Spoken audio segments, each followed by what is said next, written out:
Welcome back. మలక్పేట్లో అనుమానాస్పదంగా మృతి చెందిన శిరీష కేసులో కీలక విషయాలు వెలుగులోకి వచ్చాయి.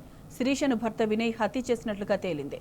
తన అక్కకు ఎదురు తిరుగుతుందనే భార్య శిరీషను వినయ్ అంతమొందించినట్లు తెలుస్తోంది.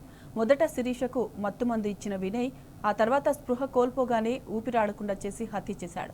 అనంతరం శిరీష గుండెపోటుతో చనిపోయిందని శిరీష మేనమామకు తెలిపాడు. అయితే తాను వచ్చే వరకు మృతదేహాన్ని అక్కడే ఉంచాలని మేనమామ చెప్పినా పట్టించుకోకుండా శిరీష డెడ్ బాడీని అంబులెన్స్లో తరలించాడు.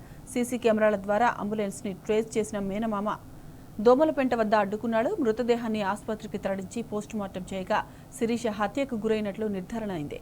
దాంతో పోలీసులు వినయ్తో పాటు సోదరిని అరెస్టు చేశారు.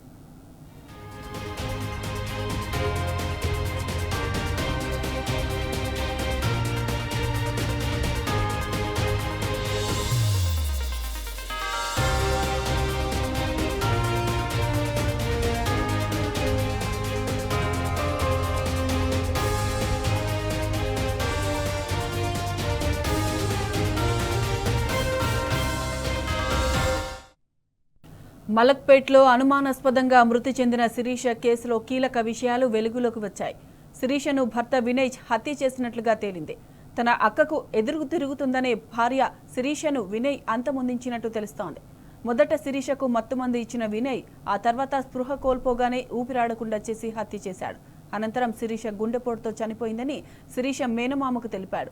అయితే తాను వచ్చే వరకు మృతదేహాన్ని అక్కడే ఉంచాలని మేనమామ చెప్పినా పట్టించుకోకుండా శిరీష డెడ్ బాడీని అంబులెన్స్లో తరలించాడు.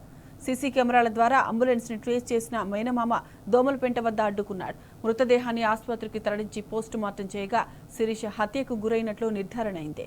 దాంతో పోలీసులు వినయ్తో పాటు సోదరిని అరెస్టు చేశారు.